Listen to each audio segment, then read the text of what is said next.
नमस्कार दोस्तों मोदी जी ज़ेलेंस्की से मिलके यूक्रेन से वापस तो क्या आ गया। ज़ेलेंस्की के तेवर इतने गर्म हैं कि लगातार हमले पे हमला किए जा रहे हैं मोदी के ऊपर, और मोदी की हालत ख़राब कर रखी है।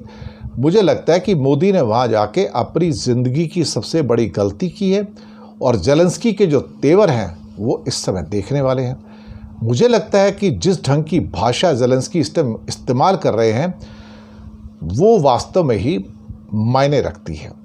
मोदी की टाइमिंग और मकसद पर सवाल उठे, कोई शक वाली बात नहीं है, लेकिन अब ज़ेलेंस्की की टाइमिंग और मकसद पर भी सवाल उठ रहे हैं कि ज़ेलेंस्की ने ये जो सवाल खड़े किए हैं, ये सवाल तो बहुत बड़े हैं। और अब ये सवाल दरअसल क्या कहते हैं कि अब हमारे गले की फांस बन गए हैं।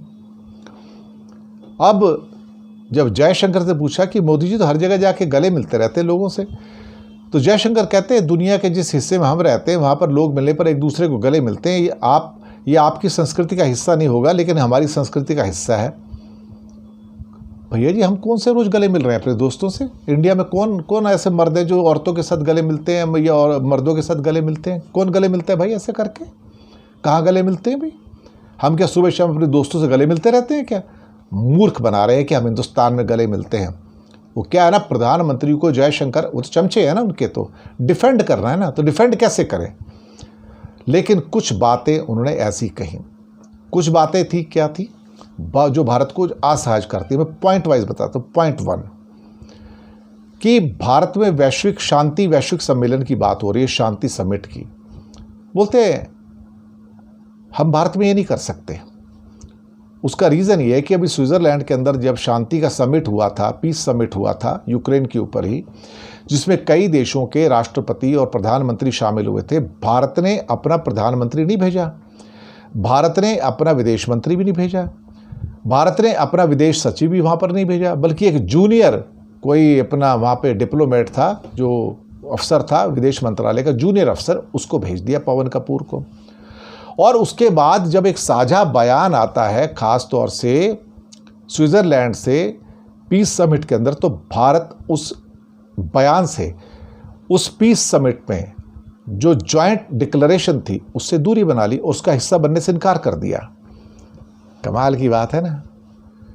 आप कहते हैं कि हम शांति के पक्षधर हैं, लेकिन शांति के लिए जो वहाँ पर साझा बयान आया, भारत उसका हिस्सेदार नहीं था, उसके ऊपर साइन नहीं किए भारत ने।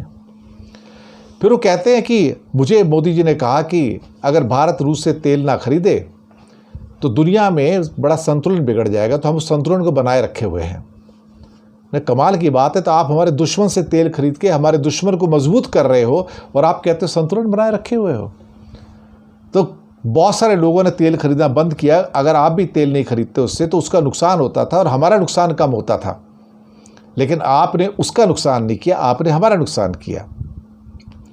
तीसरा मुद्दा, ये तेल के बाद उन्होंने कहा चीन और भारत के संदर्भ में।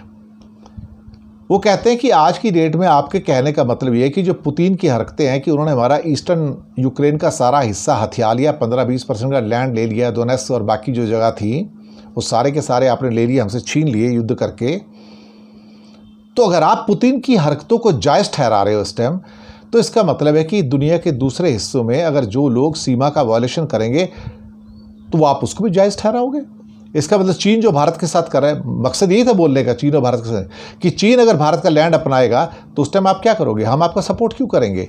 अगर आप रूस के द्वारा हमारे लैंड को जो हथिया लिया उन्होंने, उसकी आप आलोचना करने को तैयार नहीं है, उसको जायज़ ठहरा रहे हैं, तो हम चीन के द्वारा अन्य देशों के जो लैंड है, यानी कि इंडिया को संकेत था, आपका लैंड लेंगे तो हम उसे नाजायज़ कैसे कह देंगे भाई? वो भी जायज़ है फिर तो। फिर ज़ेलेंस्की ने कहा कि भारत को रूस के प्रति अपना रुख बदलना होगा, तभी युद्ध में कहीं ना कहीं कोई रुक सकता है। और कई देशों ने रूस से आयात बंद किया, भारत ने नहीं किया, तो भारत को रूस से आयात बंद करना होगा। ये बातें जो कही हैं बहुत चुभने वाली हैं। हालांकि भारत के कई डिप्लोमेट ऐसे हैं जिन्होंने अपनी ओर से ये कहने की कोशिश की है कि जो ज़ेलेंस्की कह रहे हैं वो ठीक नहीं है, वो कूटनीतिक रूप से वो थोड़ी उन्हें कृतज्ञता दिखानी चाहिए थी, और ये एक कूटनीतिक कुशलता का उनके अंदर कमी है, उसके अंदर ज़ेलेंस्की के अंदर उनकी टिप्पणियां जो गरिमापूर्ण नहीं हैं। कमाल की बात है साहब, मोदी सुबह से लेकर शाम तक क्या कहते हैं कि रूस का समर्थन करते हैं, संयुक्त राष्ट्र संघ में हमेशा रूस के पक्ष में वोट करते हैं, और आप कहते हैं कि भाई ज़ेलेंस्की के अंदर कूटनीतिक कुशलता का भाव है।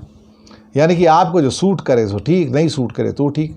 तो ये भी तो एक बात कही थी ज़ेलेंस्की ने अल्टीमेटली कि हर जगह तो आपने हमारा विरोध किया, आप तो रूस के साथ खड़े रहे पूरे यूनाइटेड नेशन में। सारे के सारे जो भी वहाँ पर जो क्या कहते हैं कि जो भी साझा बयान आए हैं या जो प्रपोजल्स आए हैं, आपने तो हमारे खिलाफ गए सारे के सारे। तो ज़ेलेंस्की का जो असंतोष है मोदी के प्रति और भारत के प्रति, वो बिल्कुल मुझे लगता है कि बहुत कड़ा है।